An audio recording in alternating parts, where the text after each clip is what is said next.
رب اشرح لي صدري ويسر لي امری واحلل عقدة من لسانی یفقه قولی. به نام خداوند بخشنده مهربان، سلام و درود بر شما بینندگان گرامی شبکه اصلاح. امروز یکی از روزهای بود که البته هیچ تصمیمی برای گذاشتن برنامه نداشتیم، اما چون که برای ما معلومات رسید که سفر امام علی رحمانوف، ما فکر داشتیم که فردا برنامه منبر مهاجر است و در اونجا پیشنهادهای خودمان را دقیقاً در روز 24 انجام میدهیم و میتوانیم که توسط آن به امام علی رحمانوف، رئیس جمهور غاصب کشور که 28 سال است در سر قدرت است، پیام خودمان را و پیام 2 میلیون و 2 میلیون بیشتر مهاجر تاجیک و تمام یعنی پیام پناهندگان تاجیک که در کشورهای اروپایی مقیم هستند برای او گذاریم. و دیدیم که امام علی رحمانوف یک سفر خیلی کوتاه داشتند و باید که بیایند و اشتراک کنند و گریزند و روند. و این خاطر دیگر مجبور شدیم تا اینکه این برنامه را گذاریم برای اینکه پیام های ما با او برسند و طبق آن اگر به شرط رئیس جمهور ریما خودش بداند و اگر فکر کند که واقعا هم او رئیس جمهور تاجیکستان است و رئیس دولت است و پیشوای ملت است و اساسگذار صلح و وحدت است، قهرمان ملت است، سرفرمانده کل قوا و نجات دهنده سیاره است، دیگر از اون شخصیت بزرگ در تاجیکستان و در عالم وجود ندارد. پس باید که آن مشورت ها و آن پیام، یعنی که طلباتی که مهاجران تاجیک از اون میکنند، باید که حتما اونها را به این نوبت بگیرد و در اشتراک کردن یک پرتی که چیز میتین 1000 سالدت او طرف میگذارند، 50 تنکه ای طرف میگذارند، برای ملت تاجیک یگان فایده ندارد. تا اگر خواسته باشی که یعنی که امام علی رحمانوف به قدری همون باباهایی که در جنگ جهانی دوم اشتراک کرده بودند، باید به نبیرگان و فرزندان اونها که فعلا تو رئیس جمهور اونها هستی، باید که پیام های خود و آن طلباتی که ما داریم باید اونها را حتما رسیدگی کند. به این خاطر ما خوب میدونیم که امام علی رحمانوف فعلا در نزدیکی اولیتسا کسیگین، نزدیکای ورابیا و گوری، یعنی در همینجا در دچه های یعنی که همون که چند بار می آمد و ایستادگی بود، در همونجا قرار دارد. و در اونجا میدونیم که 10-12 دچه هست که یعنی خوب دچه های پرایوت لسیونی یا این که حکومتی و قرارگاهی که رئیس جمهوران عادتا اونجا بیشتر میستند. و خوب هم میدونیم که در اونجا یک زلی هست که تا از 50 تا 70 نفر میتواند که یعنی که اشتراک کنند و امام علی رحمانوف اونها را قبول کند و بشیند، فقط گوش کند. ولی اگر مشکل نباشد، این بیگایی اگر براش پس از اومدن شراب نوشیده باشد، پس دیگه فایده ندارد با اون صحبت کردن، چون که در حالت مستی دیگه با او صحبت کردن یگان معنی ندارد. و در حالتی که ترزی باشد، یعنی هوشیار باشد و سرحال باشد، فردا پس از ظهر اگر یگان بانکت ملاقات ها و اینها داشته باشند، و همون خاطر باید که وقتش پیدا کند ولی شراب ننوشیده. تو اینکه 28 سال شراب نوشید، مردم در بدر کرد، در حالت های سنگین قرار داد، وضعیت کشور را به بدترین حالت آورد رسانید. باید که انا همین 2.5 میلیون مهاجری که در روسیه هستند، صدای دل اینها را رحمانوف گوش کنه.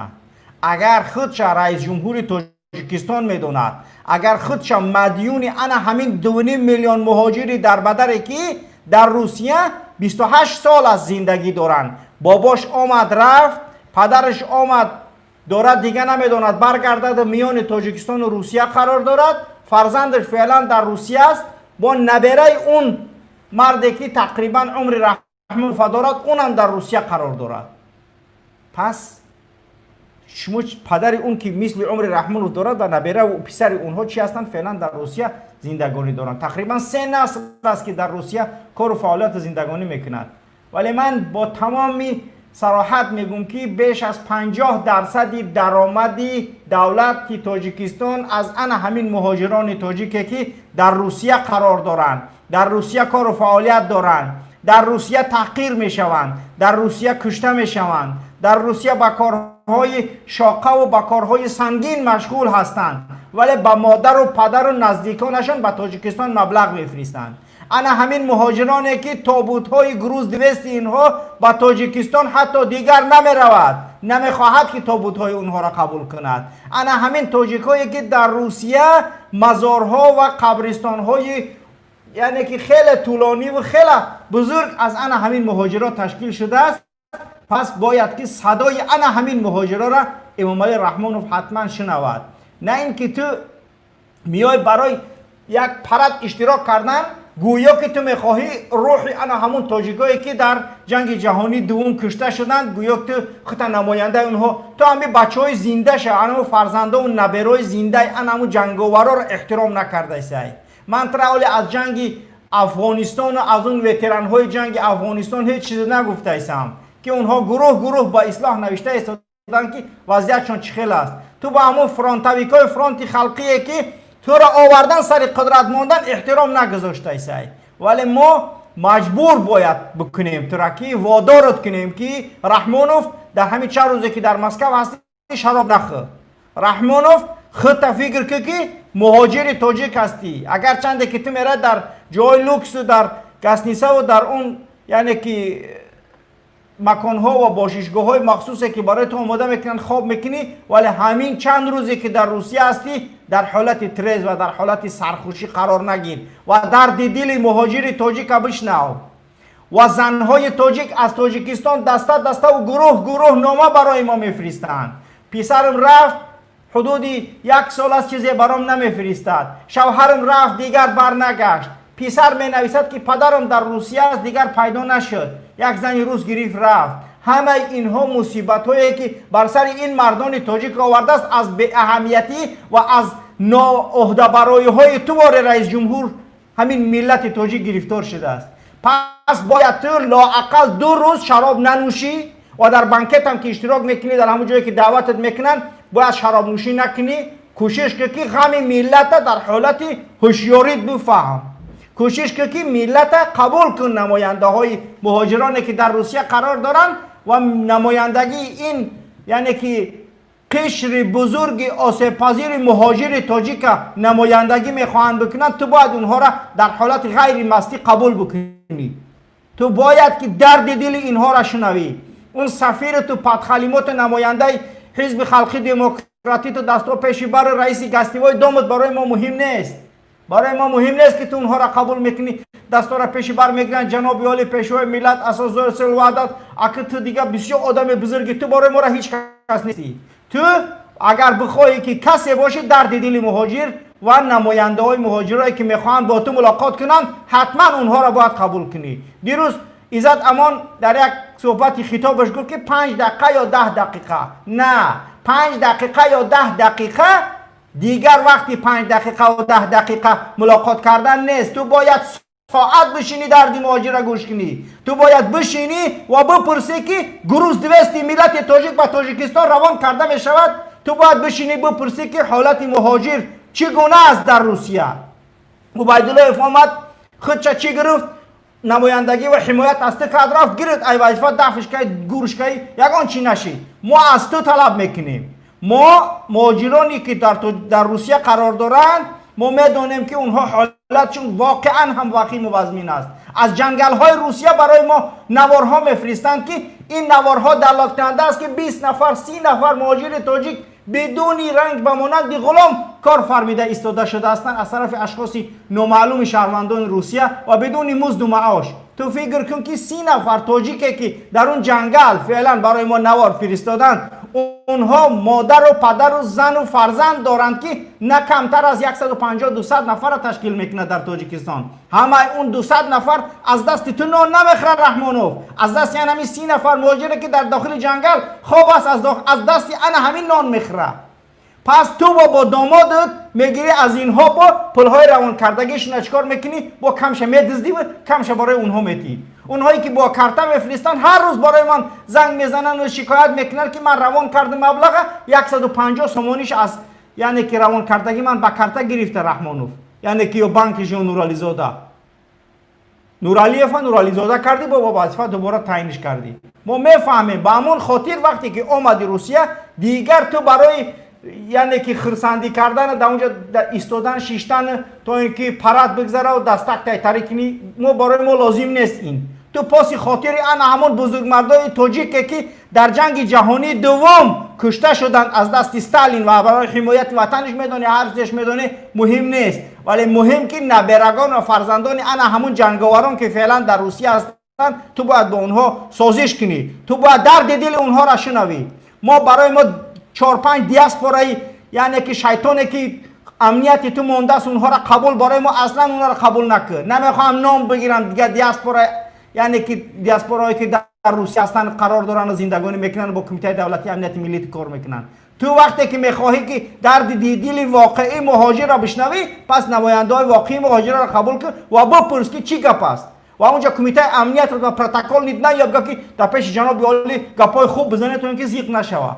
همه درد دل مهاجر باید ساعت ها جدا کنی تا اینکه برای و اون دروغی که سفارت برای تو میرسونه و کنسولگری ها تو اون دیاسپوراهایی که در روسیه هستن اونها را دیگه ما نمیخوایم که با تو معلومات دروغ نوشته روان کنن و تو بخونی یا که وزارت خارجه بخونه برای تو یک گزارش دروغ آماده کنه بفرسته. دیگه این ملت به جان رسیده است. تو میخوای که با بچه تا پیشنهاد کنی در تقدیم کنی در رئیس جمهوری یا اینکه با دوباره میخوای پنجم بار خودت پرزیدنت شای او شک الله میدونه. برای اینکه تاجیکستان نگونه دولتی است که هر دولت دنیا را اگر 1 ساله یا 5 ساله پیش کار یعنی که دولت ها مطرح میکنن و پیشنهاد میکنن که انا این کار را باید انجام بدیم، تاجیکستان تا 1 هفته پیش تا فردا چی میشه نمیتوند فهمیده، چون که رحمانوف خوب میبینه میخیزه میگه انا میخیل باید بکنیم. با همون خاطر ما نمیتونیم فهمیده. هر چی تحلیل میکنیم تحلیل ها هر طرف میروند. برای چی؟ برای اینکه یک شخصی نیستی که ما بدونیم که زیر کدام یعنی که قانون یا که زیر کدام اساس میخوای که دولتداری را انجام بدی. دولتداری دموکراتیا بگوی در 4 بار کجا دموکراتیا؟ اگر دولتداری بگوی منارخیا نیست خانوادگی نیست پس رستم برای چی برای ما را پیشنهادش داری رئیس مجلس عالیش کرده؟ با کدام عقل؟ وقتی که تو میخواهی که باز باشه پس مهاجرا را گوش کن.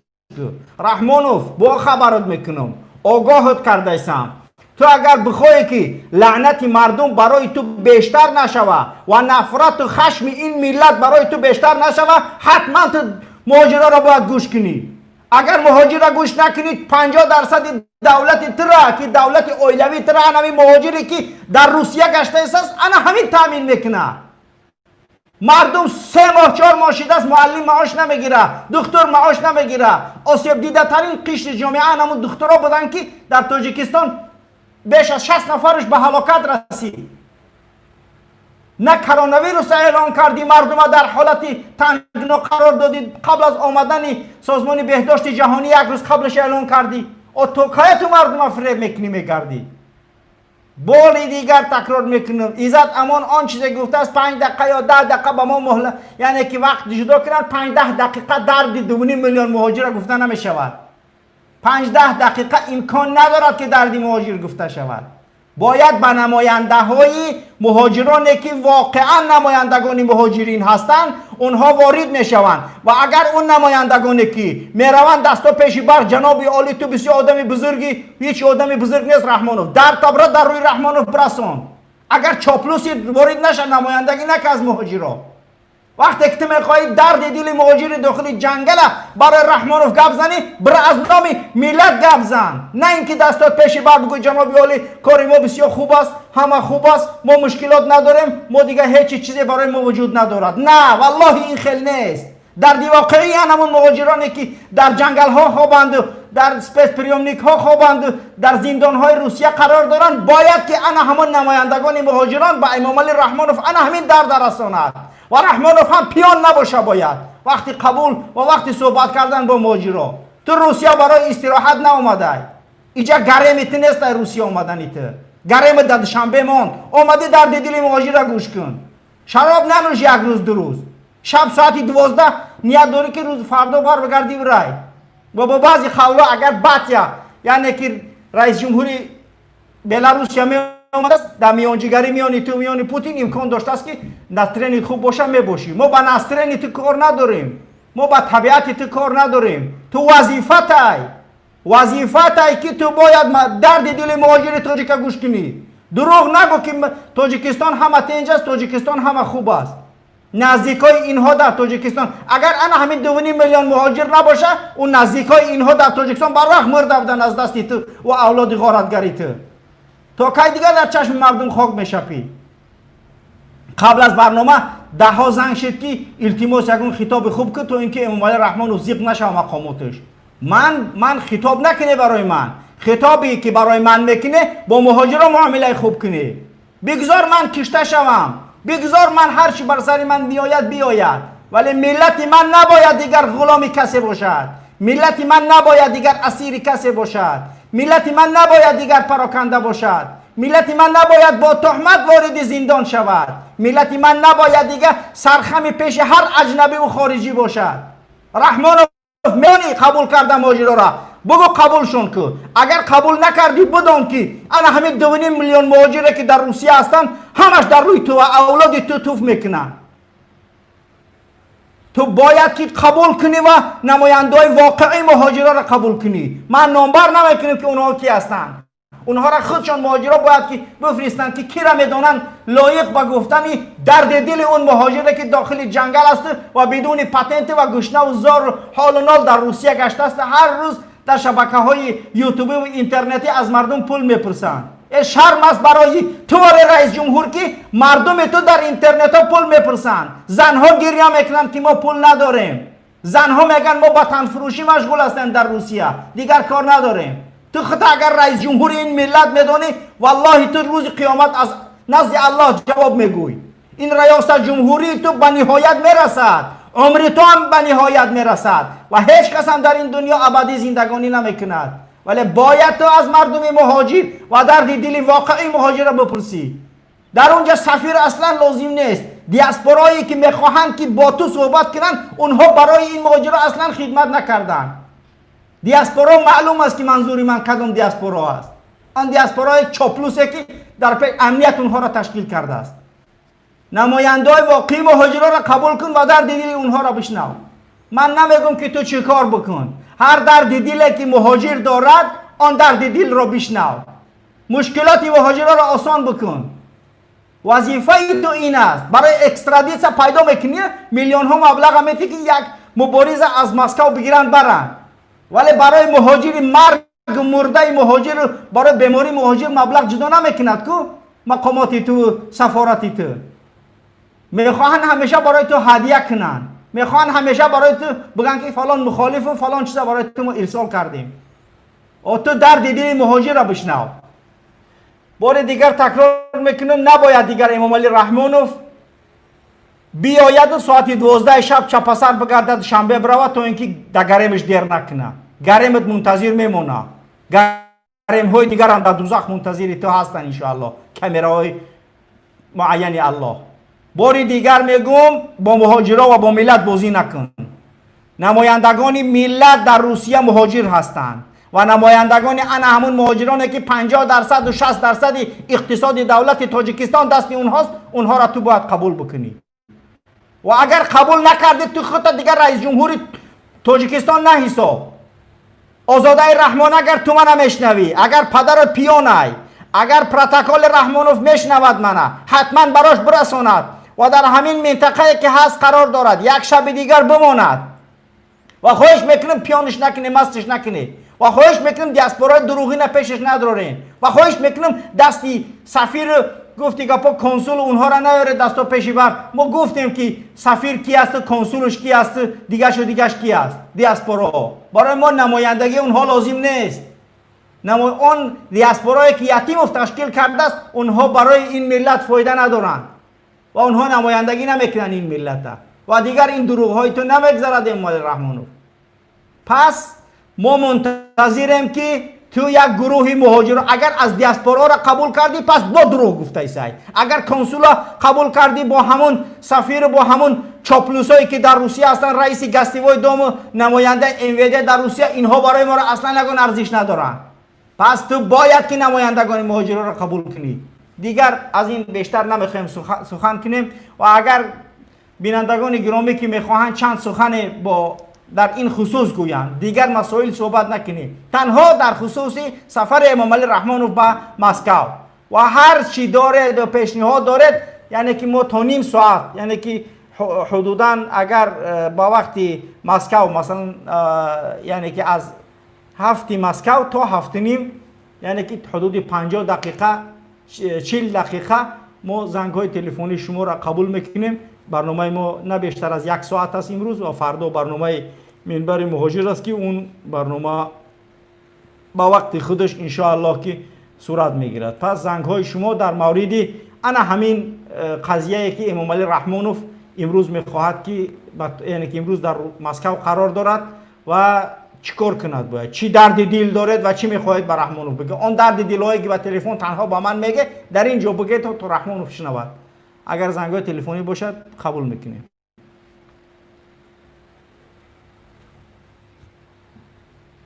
دردهای دلتون بکنه، آنچه که میخواه بگه تا اینکه امام علی رحمانوف شنود و مقامداراش شنوند، تا اینکه بگنش که حتما یعنی که تو قبول کن مهاجرا را. بله قبول میکنیم.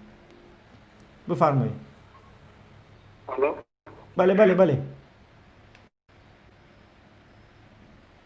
برادر گپ زنید، وقتی ما خیلی کم است. امروز 40 دقیقه برای زنگ ها اختصاص دادیم. اگر گپ زدنی نباشد برادر دیگر زنگ بزنند. نه گپ زدنی هستم. گپ زد گوش میکنیم. خب نکی گپ زد. راستی یکم باره که در بخش متسمه میخواستم به همه مهاجرا گفتنیم که در صورتی که بگیم پرزیدنت نماینده مهاجران بگیم قبول کردنی نیست، میشه که یکون اعتراض و یکون گردی همایی کنه در همین مسکو. خوب، یعنی که این نظر شماست که اگر قبول نکرد گردی همایی بر ضد امام علی رحمانوف در روسیه بهترین پیشنهاد خدا خواه پیشنهاد شما را گرفت. برای که اون چرا میگم 28 سال که یکون کسی گوش نمیکنه، اگر 111 ما هم بگیم گوش نمیکنه. بیا یا سرجم شیم وقتی که از پرد یا بگیم چی میبروید همه کسا چی کنیم در گردی هوایی کنیم بگذار ما را گوش کنم تا که ما غلام میگردیم. راستش گاه وقت گفتی که با که گریز میره وقتی که حالی که توجیه که میبینی داری خلقی بگیم داری وطنهای غریب 2 ساله که وطن رفتم. سلامت باشه برادر. پیام شما رسید، با گوش میکنیم دیگه برادر را. خب بله. خب پیام شما برادر رسید. خب کوشش کنید صحبتتون 1 دقیقه 1.5 دقیقه تا اینکه در 40 دقیقه تا چند برادر بشنویم. بله بفرمایید. السلام علیکم و رحمت الله و برکاته. و علیکم السلام و رحمت الله و برکاته. بله گوش میکنیم برادر.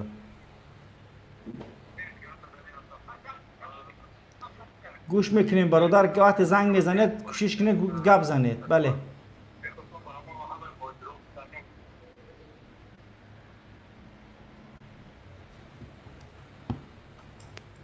کوشش کنید برادر وقت زنگ بزنید، وقتی ما خیلی کم است. بله گوش میکنیم.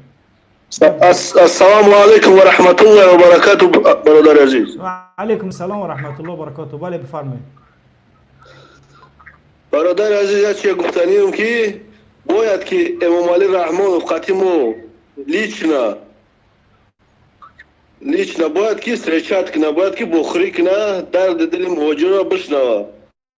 خوب بله ما هم همین گپا گفتیم که باید بشنویم. ما از امیر خواهش داریم برادر عزیز. خیلی خوب ما هم همین گفتیم بهترین. آماده ای که پیش رحمانوف بدرو درد دل مهاجر را بگوی. انشالله مسکو رفته استموزی باید که انشالله ما باید بریم درد دل خودمون باید بگیم برای ما بهترین. حتما درد دل مهاجر را نو ترسیده باید بگی. سلامت باشه برادر. پیام شما رسید. سلامت باشه. بله گوش میکنیم بفرمایید.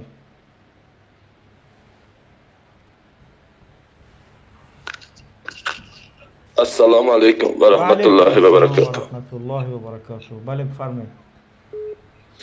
من یک دو سخن گفتنیم برادر که اگر ما که کینو اسپارتاک تماشا کردیم باشیم امروز دولت ما مثل همون خونه ای که اسپارتاک رو چه میکرد همون است، چون که ما برای یگان ارزش نداریم. این فقط را به ترگوت است، یگان چیز نیست. گپ ما یگان فایده ندارد. اگر ما متحد باشیم اگر ما متحد باشیم و طلب خودمون را بکنیم انمون غلامایی که فکر داره غلامای اویله رحمانوف انم 2.5 میلیون غلام یعنی که فکرش است برادر اگر همین غلاما طلب ما را بکنیم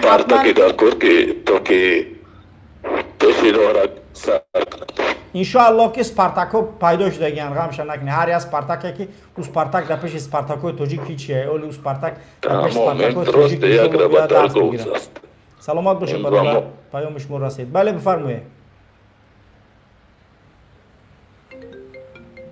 بله بفرمایید و علیکم السلام و رحمت الله بابا محمد اقبال صدرالدین خیلی خوبی تشکر الحمدلله خوبیم بله گپ زنی گوش میکنیم شما را بله گپ زنی گوش کسیم شما در میگم احوالات خوبه الحمدلله که خوبیم شما در مورد سفر رحمانوف چی نظر دارید بفرمایید گوش میکنیم نو در مورد سفر رحمانوف امام علی رحمان نظر نمیاد که خیلی خدا میگیم بیا خدا در دلش بود خیلی جواب روی نو برادرمون بگه که خیلی مقصد چیه شد نمیکنم بجورم فهمناش بفهمم برام مقصد یک رام نبخرم اینجا در کل با سوز شد زندگی من سوز شد بهترین انشالله که پیام شما رسید سلامت باشه برادر بله بفرمایید ما کوشش میکنیم فقط تنها خلاصه یعنی که خلاصه صحبت کنه تا اینکه زیاد برادرها صحبت کنن تا اینکه بفهمن که واقعا ماجرا چی میخوان بله بفرمایید بله بله بفرمایید الو بله بله گوش میکنیم الو سلام علیکم و علیکم السلام و رحمت الله برادر و علیکم السلام برادر این چی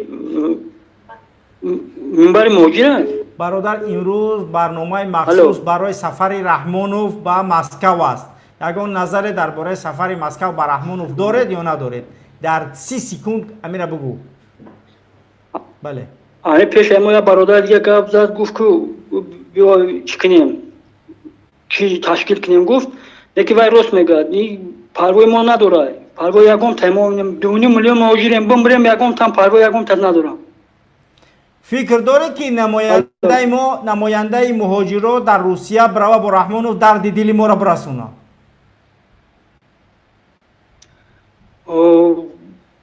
باید برسونه نکی خمانه مثال گفته هستیم که مثال زینت عزت امان گفت که و خری کنیم خطی مهاجرا چی کنیم نکی وای باوری ندارم وای خلاص ما با باوری نه ما باید طلب کنیم دیگه ما باور داریم نداریم شما ما میخوایم که نماینده مهاجرا را قبول کنه و درد دل ما را بفهمه ما سفیر تا قطعی کنسولت قطعی دیاسپورات قطعی همه مرغ چرغی که در مسکو داری مهاجرا اونو در مهاجرا در کار نیستن مرغ چرغ سفیر دیاسپورا همه اونو را در لینچه دختن در کاره در طرف سفارت مونه وقتی که رحمانوف رفت خوشون کنه ببرویم سگوره بگردن او یا اسپکتاکل او نه خشون اسپکتاکل تشکیل میکنن میرن ها 100% مهاجرا قطعی خوردیم 100% میگم اتاک مهاجرا اساسی در جهان و سلامت باشید برادر بله پیام شما را رسید انشاءالله که پیام دیگه برادر را گوش میکنیم بله بفرمایید بله الو بله بله سلام علیکم و علیکم السلام و رحمت الله بله گوش میکنیم سوزک خوبه ما یک گروه مهاجر در همین شهر مسکو قرار داریم از امام علی رحمان خواهش داریم که مثال وقتی که مسکو اومد با همین مهاجرها یک هم صحبت شود و درد دلی هم مهاجرها رو گوش کنه بفهمه یک بار خوب بهترین احوالمون بیزه بود همین 3 ماه کرانتینی که بود در همینجا احوالمون به حد بیزه بود در خونه برآمدن نمیتونستیم خوراک تنخیصی میکشیدیم جای به کاری به خوبی یک کار برآمد کار کردیم تا مهینه عذاب بود برای میخواستم که امام علی رحمان محترم پرزیدنت وقتی که رسی اومد حتما با اون مهاجر با بخره درد دل بفهمه سلامت باشی برادر پیام شما رسید احسن برادر بله بله گوش میکنیم. سلام علیکم. بله بفرمایید. سلام علیکم. ما میگم که همه امکان نداره ولی که تمام ترنسلیت همونجوری که تماشا کردیم میگه که مرا خیلی گراجت کردم امکان نداره با خوردنی با فکر ما که نمیمونن همونجوری که خیلی نمیمونم. ما زنده ایم، ما گپ میزنیم با ما نمونم. ما اگر گفتی گپا مردم زدگی باشه رحمانوف، ما هم گفتی گپا زبان داریم میبریم گپ میزنیم با مشکل نیست. ما طلب حق حلال خود ما میکنیم. ما طلب داریم که رحمانوف قبول کنه نماینده ماجرا را. ما طلب داریم که رحمانوف قبولش کنه. ما هم چیزا میخوایم که با فکر ما فکر شخصی خودم ما ایتان هیچ که گپ نمیزنم. ایتان خودم گپ میزنم که هم موجی کارا نمیتونم باید که ترامای ترانسلیت هم موجی که تماشا کنم میگه که مرا اوگراجاتم کردن که اگر بحث نکنی خیلی گوشنشا خود بدون. خب دیگه ما فهمیدیم که چی گفتن چی میگن. اینا هر روز منم اوگراجات میکنن. شما فکر میکنید من اوگراجات نمیکنم؟ منم هر روز اوگراجات دارم. هر دقیقه اوگراجاتم دارم.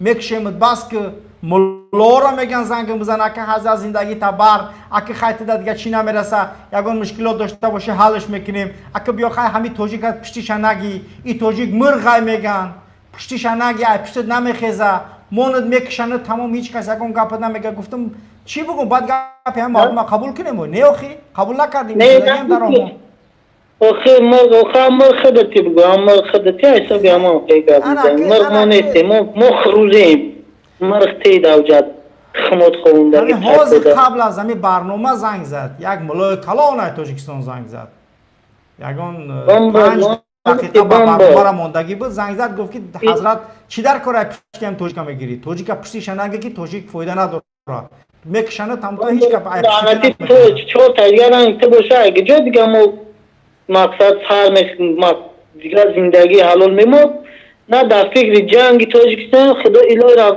عهد تاجیکستان جنگ نشه خدا ممکنه که خداوند امامای رحمان هم توفیق همش داده الله خود چه اسلام میشه انشاءالله خداوند هر چیزی را که بخواه میشه و هر چیزی را که خدا بخواه میشه ما اگر بنده اگر میلیون بگیم و نگیم هیچ چی نمیشه با گفتن خداوند فقط ما از خدا طلب باید کنیم ما هیچ که طلب باید نکنیم فقط تکیه به الله کردی میشه یگون چیز من نه طرفی مقصد امامای رحمانم نه طرفی یگون کسی من طرفی هم قرم که ما زندگی ما خوب شد ما دیگه ما همینه ما نمیگیم که طرف یگون کسی ای خدا طلب کنیم همه ما امامای رحمان میگیم یا برنامه خدا رو همین مقصد گم میزنن ما اهمیت میتون یا برنامه خدا رو نمیگیرن الله بگیم الله طلب کنیم چه امامای رحمان طلب میکنین یا دیگه و دیگرش همین خیلی سین همین سخنی ما در چی میگوی شما همین خودت مقصد آدمی با علمی با فهمی من چی میگم همه وقت و ایزا الله طلب کنی وقتی که رسول اکرم صلی الله علیه و سلم میآموزد یعنی که صحابه را میگه وقتی که سوال کردی پس از الله سوال کن وقتی که کمک طلب کردنی شدی فاستعن بالله از الله کمک طلب کن این هدایت رسول اکرم صلی الله علیه و سلم ما برای میگیم که ما باید الله طلب کنیم ما کسی دیگه نه رحمانوف رئیس جمهوری ما خلاص فهموش برادر چشکی تمام برادر رحمانوف رئیس جمهوری ما های و مسئول 9,200,000 رای بودجت کشور در دست اون است و عائله اون دارد غارت و دزدی میکند ما از اون بازخواست میکنیم که پول بودجت دولت دزدیده سای برای عزیز جان و برای تخمینه جان و برای رخشانه جان و برای فیروزه جان و برای شوی اونا و برای تلخای اونا و برای گرم خودت این ملت برای گرم تو و برای تخمینه جان و آزاده جان و رخشانه جان و زایر جان و برای نورالی جان و برای اینا کار نکرده استای این ملت میخواه که زندگیش تامین باشه برای ما بایرقی 165 متر لازم نیست برای ما لازم است که زن و فرزند مردم تاجیک سیر باشن شکمشون پوشیدگی باشن آرامانه زندگانی کنن بایرق نساز برای ما را بایرق در دلت جمع میکنی گیم نه در دلت جمع میکنی پورتریت خدا جان تماس کنه آقای امام علی به ایمان که آقای هم پورتریت را میبینی کشمر همه چی پورتریت هم پول پورتریت را اگر جمع کنن دواسه آب میگذرونن برای مردم واسه آب خورده ندارن مردم کلاب درون شهر ندارن آب خوردن. او چی داره کنم پارترتوی تو؟ باری دیگر تکرار میکنم که اگر همین ماشین ها و همون اسبایی که نبرتا ما دخترات نمیگم همین نبرتا انوشیروان خطی همون اسماعیل برند و فروشن قریب 70% پرابلم مردم کلاب بود میشوه. اینا بیا تمام ما هیچ کس فقط همین اسماعیل قطعی همین انوشیروان بچه رستم اسباشا اسماعیل همون دارایی ماشین پاشین همون غلطای کردگی دیزوی کرد همون داره همه برام فروشن اگر همین اسب و ماشین همین داره برام فروشن دواسی هم آب میشوه در کلاب هم آب میشوه رهای داخل قشلاق پرابلم ها یعنی که معلم هم پل میگیرن موسیقات دیگه در درون شهر کلاب پیدا نمیشوند همه کمونال اسلوب گویی که باید گفتی گپا یعنی KJKP پل پر تعمیر میشه و یک سال مردم کلاب زندگانیشو آرام میگذره به شرطی که نمی پل مولی نمی انوشیروانی باشه رستم قطعی باشه فیروزه جان فیروزه و زهیر فروشن تمام بس دیگه ما آلی تخمینه و آزاده و دیگه او علول بلول خشتک سر تنورک علولک بلک نمیگیم اولی این همی دو کسک شب بفروشه تمام بس مردم توجیهان دیگه پرابلم مردم کلاب دیگه پرابلم نداره نیکی ای مردم ها مرخ کردگیه خوب گوش میکنیم بله سلام علیکم و علیکم السلام و رحمت الله بسیار در وقتی کوتاه صحبت کنه برادر مقصد دیگه بتونه بگیده تا که دیگه برادران صحبت کنه بله ان شاء الله بابای صدرالدین التماس خواهش میکنم خدا راینک سر توایرونک برای یا ان شاء الله ما فقط باید سرجم شیم فقط یک آگاه کنیم یا گپ خوب نمیفهمن یا آیت قرآن نمیفهمن یا گذراندگان این تمام تاجیکستان همه میدونه که تاجیکستان در کدام شرایط قرار داره باید فقط ما جمع شویم یک آگاه کنیم میدونیم که او نمیآید پیش ما فقط ما باید یکدیگر را باوری یکدیگر برای یکدیگر را باور کردن سرجم شویم ان شاء الله این او را در تاجیکستان در روش ان شاء الله میگه الله نگهدارتون باشه سلامت باشه برادر ما درد دلمو باور کنه دلم میکفه از غم ملت باور کنه یعنی که نمیتونم خودم آرام احساس کرده که مادر تاجیک من زنگ میزنه گریه میکنه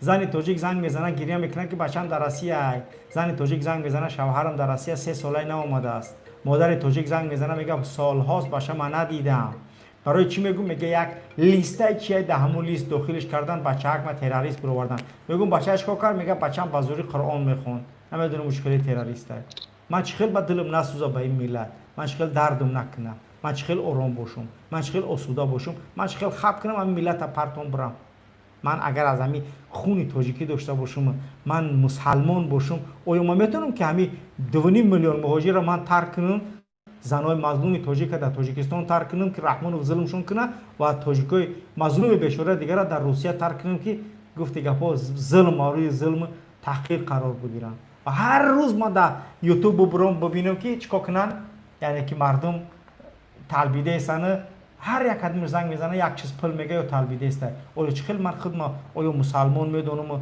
من چخیل زندگی کنم من بعد سرم ویران نشوه یا اینکه من خودم چخیل آرام احساس کنم من چخیل خودم مسلمانی تاجیک بدونم من نمیتونم خودم یعنی که دروغ را بقپم یا که یک هر چیزی که دارم من گفتم من هیچ چیزی پنهانی ندارم آشکار پنهانی من یکه بله بفرمایید السلام علیکم و علیکم السلام و رحمت الله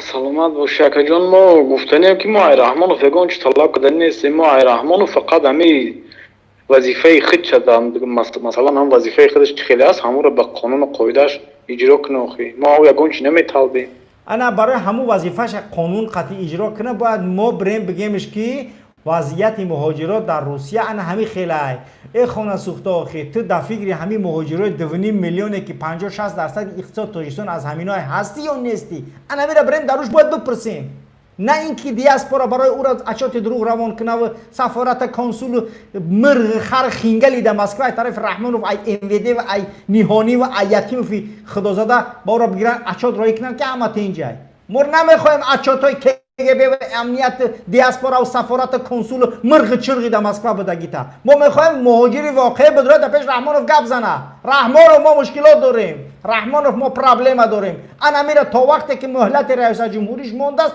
ما باید تا آخر از این بپرسیم یا غلط میگم بله نه توری میگوید خلاص ما اگه همه میره طلب طلب داریم کردم رحمانو ما جان یگان رحمان چیزی رو یک طلب مود یگان نداریم. چی نتا همه حق و حقوق ما رو هم پایمال نکنن او درجه یا انا حیات با ما هم گداوری بگردیم در همه جا انا همه گپا من گفتم دیگه چیز نگفتم و دیگه چیز طلب نکردم هدف من هم همین است هدف من سربلندی خطه هدف من که تی دیگه پلی پاتین نتی هدف من که تی دیگه پلی رجیستراسیا دروغ فالشی فریب نکنن هزارها پول تا بزنن بگیرن هدف من همیه که تی دیگه با ماشین نبروی ایراسیا و ندروی هدف من همینه هدف من که دوماده رحمانوف در تاجیکستان ندزدن پلای شما را پلی که روان میکنی 100% دست مادر رو تا همسرت برسه دیگه هدف نداریم ما هم همین یک چیز ما همین دو که جان دار همین که جوی اگر نمیبینن رو تا اگر تاجیک باشی خدمت تیاره دیگه چیده ازبکو مثال نه قرقیزو قزاقو او بروشون دیگه او بروی تاجیک در همین روسیه کو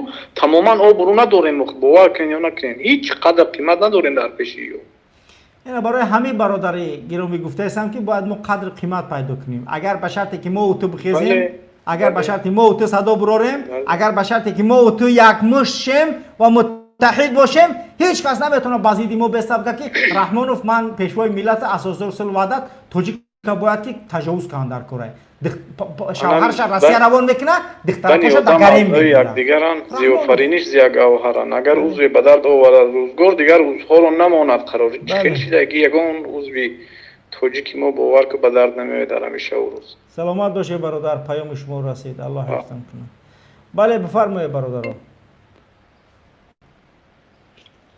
بله الو سلام علیکم و علیکم السلام و رحمت الله که محمد ما هم یک مهاجر یک تکلیف داشتم اما برای همین چیز ما رو تا این روزا در همین مهاجرها رو هم را دستگیری میکرد همین عزت همون مدام که هم مردک درخواست کرده است که همین با پرزیدنت وخوری کنیم در علم خلق بشنوه همین روزی همین در پیش همین عزت همون جمع شوانه همونجا درخواست کنن نگاه کنن رای هم را طلب کنن بیا من یک درخواست خودم همین یک تکلیفی خودم برای همه مهاجرایی که در همین روسیه خودت راضی که 5 دقیقه با مهاجرا و بخره 5 دقیقه آیا درد 2.5 میلیون مهاجر گفته میشه یک 5 دقیقه او وظیفه‌ش گفت خودت کی وظیفه‌ش 5 دقیقه نه وظیفه‌ش همونجا بیاید با خلق از دود همه را گوش کنه همشو راهبر همین خلق همشو غمخور خلق خودش نشون بده که در حقیقت پرزیدنت در حقیقت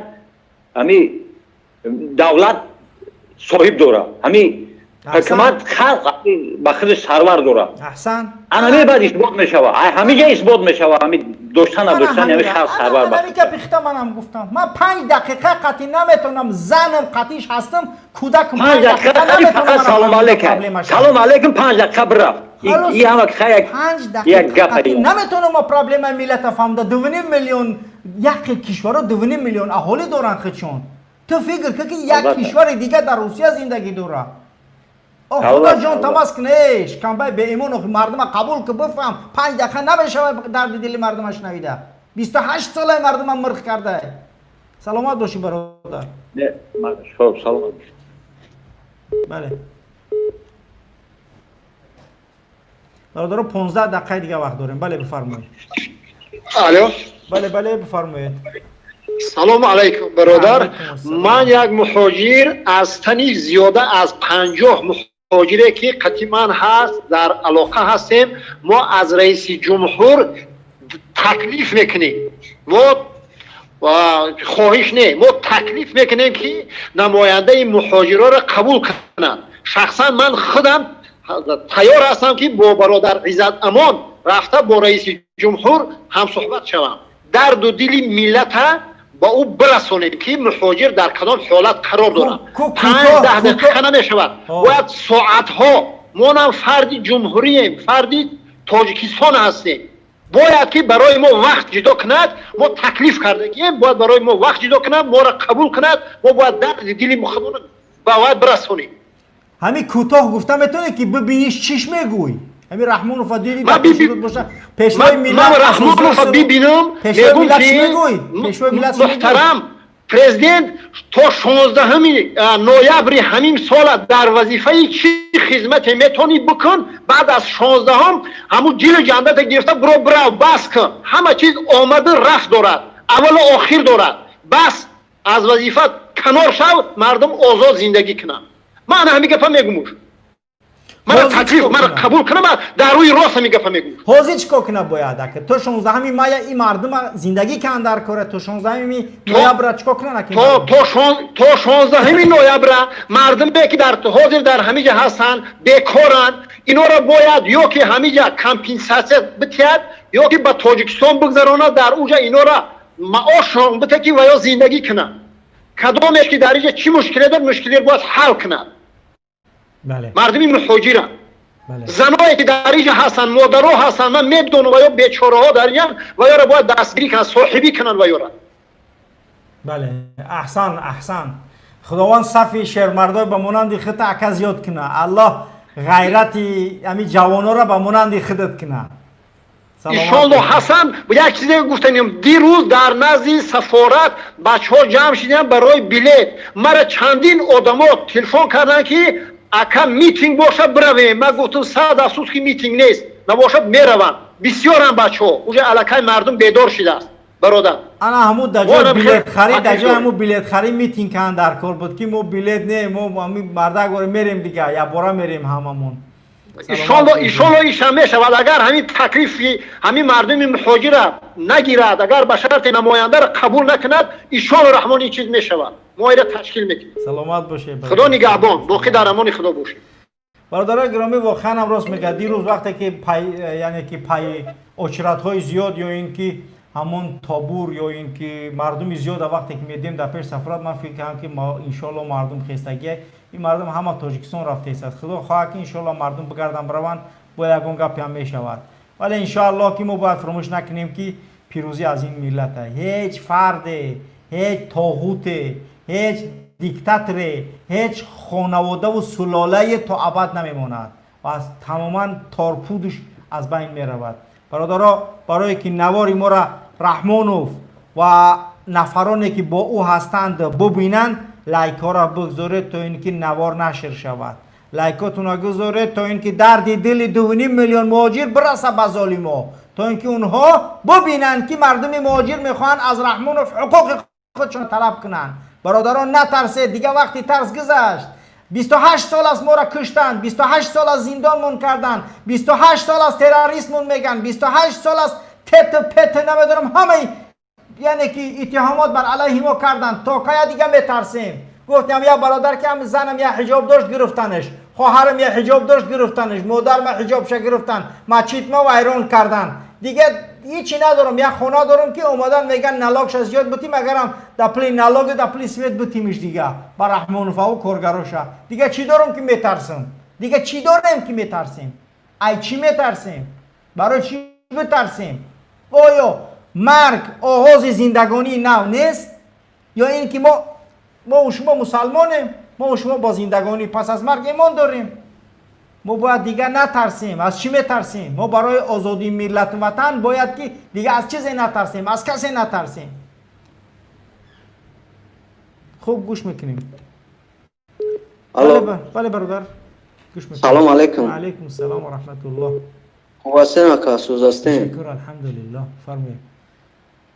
امی اوزی برنامه‌تون رو تماشا کردم که امی کلاغاوس باید روسیه بیا مسکو بیا ما امی بچه‌ای که در مسکو هستند برادرها همتون جمع شین برین که جای هسته دمی راش در چخ بستین ماشینوش گذاشتنی نمونه. شما مردم تاجیکستان حق دارین که برین یا دم از سر راش بگیرین. فهمیدین ایگان کس نترسین. برادرها انشالله یاردم در کشا با یاردم تونانی میتیم. برین بس یکیش تو بیدمی کلاغاوس ببرویه با این کارای کارگی اولادش خودش در 28 سالی که مردم از ظلم کسی جواب بگدن از این مردم. فهمیدی درد دل مهاجر بشنوه اوی که قنچقایی که میروند در پیشش رقص میکنن و را بگن کنتون بجقین که این کلاغاوس میروه شما نیدن بش میرین بعد. فهمیدی ما اینمی نامی خدم یک جوانی کلوبی برادرها کدامی که کلوبی که ما را میشنوه بخیزین دیگه هیچ کار نگاه نکنیم بخیزین برین سری رای کلاغاوس بگیریم در اونجا همه کسا یا مشچین برین سری رای را بگیریم که پاگا اوینده نمی خود نمخلی تر بای رفته استای غلامواری پگاه فرزندایتان خیلی غلام میروند. اگر با این کلاغاوس باشه فرزند تو نخری غلام میروند. خطاب ما بانانی تو کلاغاوس حرام ببروجه قطعی مردم گابزا.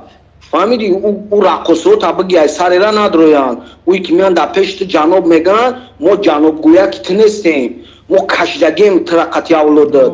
ما مردم کلوبی کرد میخزیم کسیونم تونم برادر تاخیر نکنه خوب اگر چند یک میدون اسلوب گپزنی همین خیل هست و همین خیل صحبت میکنن ولی خواهش میکنیم تاخیر نکنه تا اینکه خواهر و زنها اما ایامی رامونوف یاد گرفتگیم این تربیه امو پوسکای تماشا کنه دستاری خودش میزنه تربیهشا توار یارو بله ایمان هم قاخیتو بانانی کلاغاوس کی ببرای جا قطعی مردم گبزا خوب آنو تم برخدو برادر سلامت باشه ولی در مورد پیش راه گرفتن شن نمیدونم خوب دیگه اگه فکر کردن در کوره که یکون چیز قانونی نداشته باشد اگر مشکل نباشد پس باید که اگر مثلا در اروپا میومد که پیش راهش میگرفتیم ولی روسیه رو نمیدونیم که پیش راهش گرفته میشود یا نمیشود. خوب برادر بله 9 دقیقه دیگه وقت فرمو. سلام علیکم السلام و رحمت الله. کما شکر ما بزنیم همه با امام علی ما را پرزیدنت هم نمیگم همین بزنیم اگر ایمان داشته باشد اگر بگم ما بنده الله هم کودکایی که در اینجا کسلن مریضن که پول ندارن که ورا لیشه نکنن ای همو نظر کنن همو را دستونه بگیره که دعای همو انشاءالله میگیره شد اگر نکنه انشاءالله دعاشون میگیره. بله همین خواهش دارم. سلامت باشی برادر. خواهش رسید. رحمانوف اگر کسلی را بیاب و باولینگش مناجق میکنه میکشش ناسخته. بله الیو گوش میکنیم. الو السلام علیکم. علیکم السلام و رحمت الله. بفرمایید. برادر همین من یک فوجی تاجیکستان در روسیه هم همه میگوید که جنگ میشد حقیقتی جنگ کدام خلق از کدام جنگ میترسه ما جنگ شودن با یک اویله جنگ میشود ما 9 میلیون و 200,000 آدم داریم.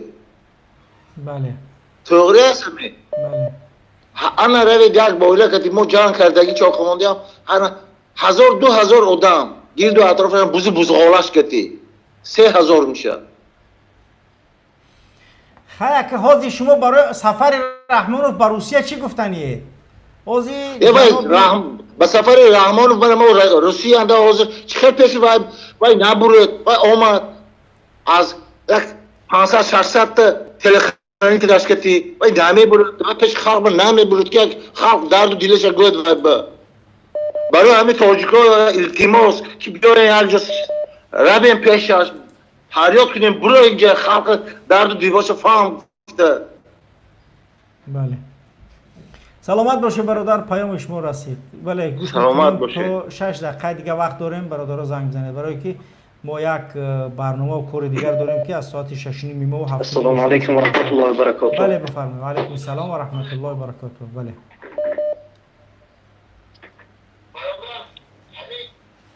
امی که زنگ زده منتظر یوتیوب نباشه که قطعش میکنیم. گپ زنی علیو. سلام علیکم بفرمایید.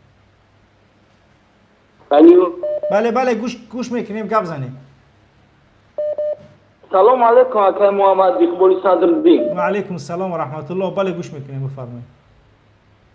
ما کجون یک خواهش دارم میخوام که این پخش مستقیم در که صحبت کنم. گپ زن گوشت کرده ایستیم در پخش مستقیم نسی گپ زن.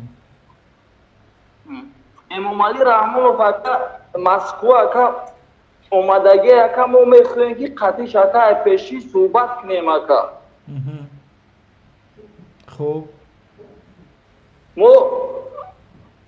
ما اکا در کوارتیر 14 نفریم اکا میخوایم که قطعش ما صحبت کنیم پیشی اکا مرده گوری اکا. وضعیتون چه خیلی 14 نفر در یک کوارتیره؟ وضعیت ما تر باید که وزیر شامو کور نداریم اکا وزیر شامو. بچه های کجای بسیار؟ بچه های کدام منطقه؟ بچه های کدام منطقه زیاد؟ بله ما هم 14 نفریم اکا میخوایم که اکا پیشی قطعی ما همو صحبت کنیم اکا در دیلی ما مهاجر را فهم اکا باید. خوب خیلی خوب انشالله که پیام شما رسید باید که حتما امام علی رحمانوف و مقاماتش بشنوه که مردم همه میخوان پیش صحبت کنن شو گفتی گپ پیشی نخواه که قطعی ما صحبت نکم و رنگ پاریژش میکنیم اگه در پاریژ چیه شده که بابروش یک تین شد گومو انمو در پاریژ در وقتی گپ زدن خودم رحمانوف گذاشت انمو رحمانوف در وقتی گپ زدن خودم گذاشت که استعفاش گفتیم انا برای موقع برای قوز من گپ زدم که یک ان شاء الله یگان روحیت بلند میشه و خدا خواه سلامت باشه ما لکه پناهتون و خدا سلامت باشه رنگی پاریژش کنه بله باید رنگی پاریژ کنه تو اینکه یک عمر داودش بمونه که اون مهاجرایی که داد میزنن و میگن که ما دیاسپورا و مرغ چرغ سفیر کنسول و اونایی که میگن جناب عالی تو بسیار آدم خوبی این گپا دروغن باید بفهمه بله بله بفرمایید سلام علیکم و رحمت الله و برکاته سلام و رحمت الله و برکاته بله خوب هستید آقا محمد اقبال خوب هستید که اینجا هستید سلامت خوبان الحمدلله خوبیم بفرمایید یوتیوب تو نبکشه بعد گپ زنه یوتیوب تو نبکشه بعد گپ زنه یوتیوب تو نبکشه یک خواهش دارم امام علی کی اومدن مسکو امام علی اومدگی امام علی در مسکو یوتیوب تو نبکشه فقط التماس یوتیوب تو نبکشه بعد گپ زنه بله بعد تماشاش میکنی ای سرخته بله گپ زنه خب یک دای دست جمعونه کنیم که همون سمالیاتش هستش کشوده نشه و در یکون ایرپورت شدن نتونن نه که ما ایولی کارای زیاد گرفتنیم او که او اگر یکون کار شود بعد این مردم باید حق حقوق خودشون رو طلب کنن اون میلیاردها باید گردونده شود او باید بسیار جواب بگه این مردم باید حق طلب کردن هم میتونم حق وای کردن هم میتونم ایلویم همه شستیش کشوده نشه و در یکون ایرپورت شدن نتونن سکوت کند سمالیاتش که دعای شما سلامت باشه برادر پیام شما رسید سلامت باشه ما ولی نمیخوایم که رحمانوف بمره ما میخوایم که رحمانوف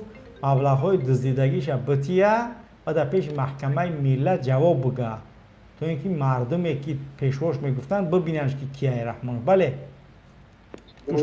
و علیکم السلام و رحمت الله ما 2 دقیقه دیگه وقت داریم بله بفرمایید هر قدر آدم‌ها سراسیمه میکنه خیلی بیسته گپ زنیم که یک ساعت چیز زدیدیم هیچ نکی بشود آخه ما از اول اعلان کردیم که برادر 1 ساعت وقتی برنامه‌مون تا اینکه با بازی کارا دیگه داریم گپ درست که هم مهمی گپاتون قبول نکی شما امیرا میدونین که همون امام علی ائمه و خود دکو همین وضعیت را نقص‌تر میدونه او دا فرق نداره او این همین آدم کمتر بیستی اگر کمتر فکر که چیکار کردیسته همین شک به شک همون کارای امرا نگاه که او چیکار کردیسته لو بای درک دامو خودش معلومه که او صدقه همه را او با گپی ما و خودت و یگان چی نمیشه ایرا پروست هر یک منطقه باید ما یک لیدری انتخاب کنیم همه کسا همه منطقه شخصا ما کلوبم مثال ای کلوب یک کسا ما پیشنهاد میکنیم که نمی لیدری ما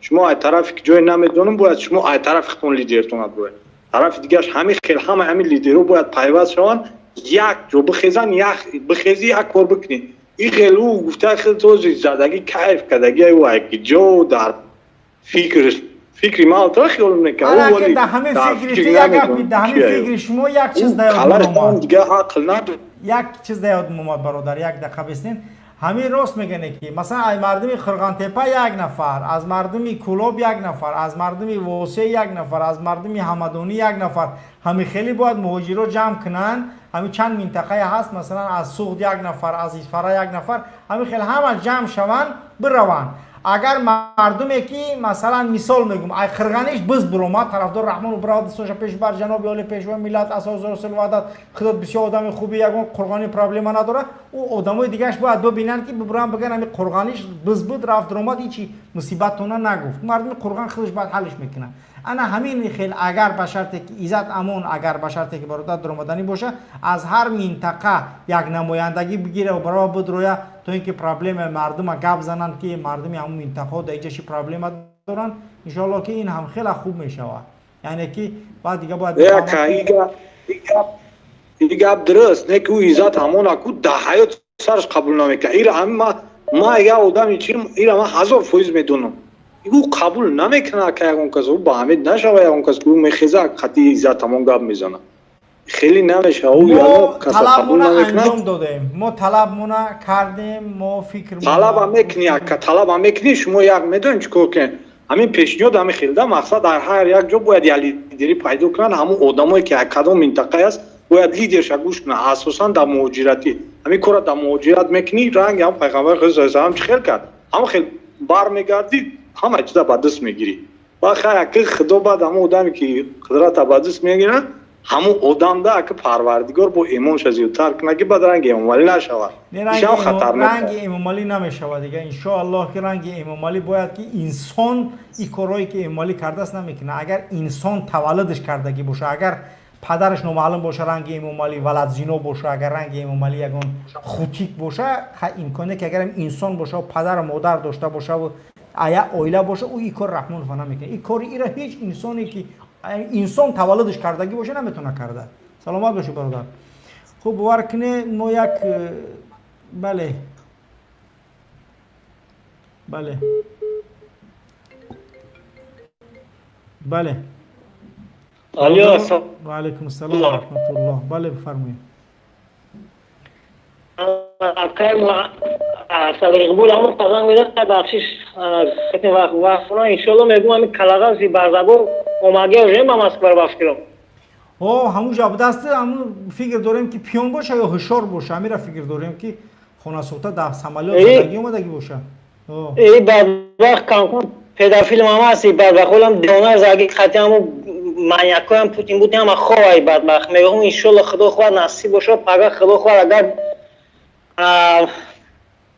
با پیش ما بیام مردنوار خدا زاده الهی نه یک پریامو افیق قجگاب زنیم بدبخت خیلی پدافیلموش نه پاسوس و نه سگ بچه یتیم رایم و امویده پیویده نه پریامو قطمو میخوام گاب زنیم خدا زاده الهی نه ما هم همین را طلب داریم که او دیاسپورا میاسپورا بز مز مرغ پرغه که ای امنیت ای امویده اونو برای ما را فایده نداره اونو را تو سپکتاکل نکه که ما اونو را نماینده این ملت شون نمیدونیم اونو نماینده اویلان اونو نماینده نمون نرکمافیه که گفتم کو در برنامه دینگی نه اونو نماینده نمونو هن تکشتو برای ما را اونو را تقدیم هم نکنه اونو را همچون نماینده این ملت مهاجر هم ندونه و ما میخوایم نماینده واقعی مهاجر رو برون درد دلشون رو با رحمانوف گپ بزنن اگر بشر که مرد باشه قبولشون میکنی اگر بشر که مرد نباشه اینشالی بعد ولای قصای بدبخت زوریم این میترسه این خیلی شما شیطانی بدبخت خیلی این میگه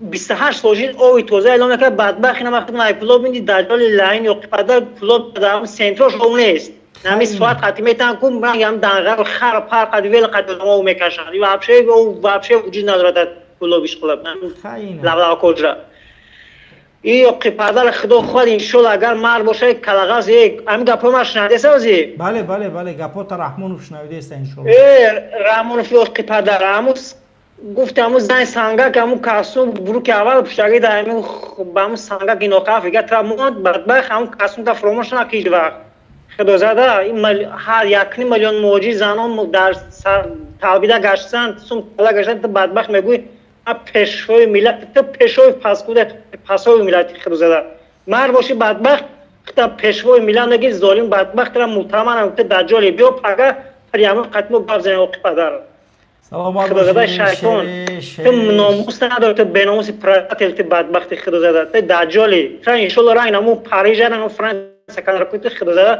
چاپات کردن تو جه این بچه گنگی نارکما داد در پوچوگی نمون تمام تسروک تو گزارشای بدبخت اول مردم توجی که میگم که سودا فعلا که گم خدا زاده بختر تبیا کو یک نمی گپ میگه کو این مردم موت بوار اسراز بوارش میگه که مرد خوبه کو گپ زد برای گپ زدن کار بود نمیشه بدبخت این پاتنا باید بعد برای رگیستر باید برای که مردم صبحش سوابون نمیشه زندگی کنه کار کنه اگر نه 70% هم بودجه دولت حساب ماجرا بله ما باید دیکتاتوری نمیکنیم با پاسی با مردن میرین بیا همه یک گپاشن دیگه بس کنید ای کلوب ای غرم ای پومیر ای فلان جو خیلی تکبری ملت پرستی نکن همه یک دست شما بخیدین ظلم نیست که ایبان من میخوام ایبان مخالفو اگه آدم واسطه خوب یا پرزنت شو گشت بی داش نمی بودم زندگیشون کارن برا غلام باغون نرم خیلی اگه آینده فرزانه ما غلام شای عروشین روستم ای بدبخت نو نواسا اساس نخزن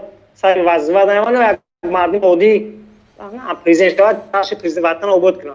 سلامت باشه برادر، پیام شما رسید. الله حفظتون کنه. انشالله یک اختیار لگو مردم تاجیک یک بارگاه همت خوش میگم با خدا قسم نترسین عدس ظالم هیچ نمیاد. این 1 میلیون تشمو گم میزه یگون تشمو دستگیر کردن میتونه بدبخت. یا اپار تو ضعیف یگون تشمو نترسین همه کسا بخزین گپ زنن.